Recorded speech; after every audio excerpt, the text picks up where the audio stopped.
Hi, friend. Today I want to talk about one of the most common questions I get asked, like all the time. What do I actually need to put in my hospital bag?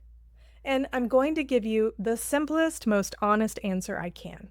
Because what I see in real life, working as a labor nurse, is very different from what you see online. Stick around because by the end of this video, you'll know exactly what's essential and how to avoid overpacking. And if you want my hospital bag checklist, go ahead and drop hospital bag in the comments and I will send it to you. I cannot tell you how many times I've watched families come in to labor and delivery with wagons, carts, multiple bags, and making trips back and forth to the car. And I'm standing there thinking, you are about to go through one of the most intense physical experiences of your life. And now you also have bags everywhere, stuff you can't find, clutter in a tiny hospital room, and later all of that has to go home with you after you just had a baby, while you're sore, bleeding, and figuring out how to walk in that postpartum diaper, and carrying a newborn. And while it's easy to want to bring everything just in case because you've never been through this experience before, and you never know what you're going to need, I'm here to say that you don't need to do all that because it only means more work for you later. You know, when you're trying to heal and take care of a newborn. Here's what most people do. They turn to endless checklists they find on Pinterest, Instagram, and blogs. And while these are great resources, they all say something different. If you're like me, you'll end up combining many lists into one huge list. When that happens, you end up with stress and overwhelm at a time when you need calm, clarity, and simplicity. Not only will you have more stuff than you know what to do with, you'll have a huge amount of clutter in your small hospital room while you're trying to navigate around your new baby, getting to the bathroom, and having medical providers come in and out of the room. And if there's an emergency, the last thing you want is a pileup of medical providers on the floor because they tripped all over your stuff. I totally get it. It looks so cute seeing those Instagram photos of moms with matching bed sheets, outfits, and baby blankets. But all I can think of when I see all of this is, oh my gosh, you're going to have so much laundry to do when you get home. I've seen those Instagram-worthy items over and over in my nursing work. And I'm here to say that it's not wrong if it's truly what you want, but it's not necessary either. You're going to love your adorable photos of you and your baby, whether or not you have matching sheets and perfect makeup. So the takeaway here is this. More stuff does not make you more prepared. Overpacking equals overwhelm at a time when you need calm. Too many things mean you lose track of what you actually need. Plus, hospital rooms aren't designed for piles of luggage. It adds work after you deliver to pack it all up and to go to the postpartum room and then pack it all up again and put it in your car and then load it into your home so you can find it there. The most stressful thing for me when I got home was trying to figure out where all my stuff was because people were trying to help me carry stuff in so that I wasn't carrying more than I was supposed to, and they would put it in places where I couldn't find it, and it drove me absolutely bonkers. And the more clothes and blankets you wear and put on your baby, the more laundry you'll have when you get home. I say, use what the hospital provides so they do the laundry, and you come home to a clean, fresh house with everything where you left it so you know where it is. So, from the perspective of a labor and delivery nurse and a mom who has delivered in the hospital twice, the answer to what do I need in my hospital bag is actually much simpler than people expect. Because technically, you only need 4 things.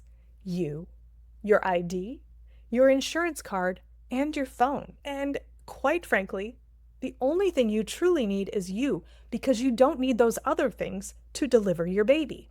Those other things help you check into the hospital, but they're going to take care of you no matter what. You can go back for your ID, insurance card, and your phone later. However, those are the 3 things that make it much easier once you get to the hospital so that you can check in, so that you can take photos of your baby as soon as the baby's born. And you can call your family and friends. That's it. Everything else is a question of comfort, not necessity. And those comfort items should be chosen intentionally to make you feel comfortable and not overwhelmed. So the things most people want to include are skincare items, your favorite hair care items, flip-flops for the hospital shower, the outfits you and your baby will go home in, an extra long charger for your phone, and comfort items you can't live without, like if you have a favorite pillow or blanket. Paring down your list to the essentials plus comfort items you can't live without works really well because it reduces overwhelm and decision fatigue. The hospital provides all the medical essentials, hygiene, and baby care items you will need. You only bring what helps you feel calm, cared for, and comfortable. And if you feel like you forgot something essential, you can always have someone bring it to you later if you need it. The reality that I see is that moms that come into the hospital in rip-roaring labor, then deliver within 5 minutes of arriving, never have a huge hospital bag with everything they need. They get wheeled up to labor and delivery, carrying their purse and their phone, and they're absolutely fine. Anything they feel they need will be provided by the hospital or brought later by a loved one. And when I talk to them, they never regret not having all their comfort items because they had what they needed in the moment. And the only thing they are worried about after birth is getting some rest and bonding with their baby. So for those of you like me who can't let go of anxiety and need a little more guidance to be sure you're doing everything right, I bet you're wondering how to pack the necessities without stress. And I'm going to tell you. Step 1, start with the purse and the phone. In your purse, you're going to need your ID and your insurance card. Step 2, add items you need daily. Toiletries is the most important thing on the list, and a phone charger, and flip-flops for the shower. You probably don't want to use the hospital toothbrush, toothpaste, and soap, or shampoo, and if you're lucky, they'll have conditioner. And they definitely won't have facial skincare items or your favorite brush or comb. They don't have hair ties or lip balm, and they probably don't have deodorant. So those are the toiletries I'd pack. Step 3, add 3 to 4 comfort items that you know you'll appreciate, like cozy socks with the grips on the bottom so that they let you wear them in the hospital, your comfortable pillow, a warm blanket, etc. Step 4, add postpartum items for yourself.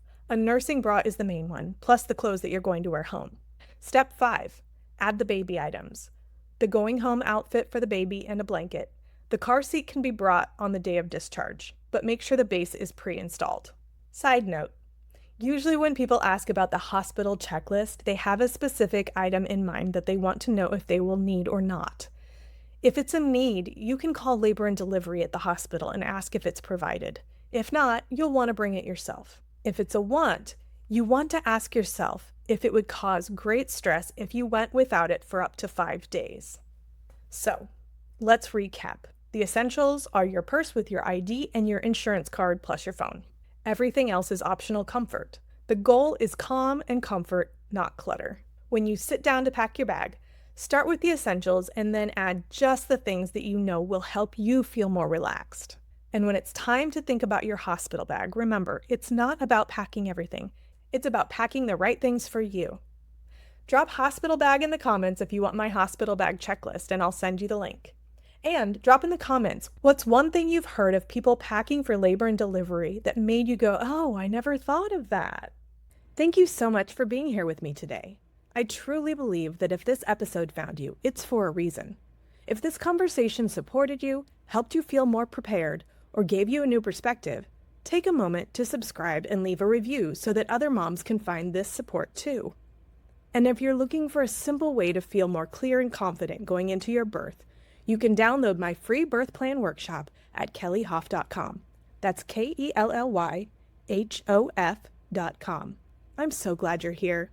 You deserve to enter birth feeling confident, respected, and powerful. And that's exactly what I want for you as you step into motherhood.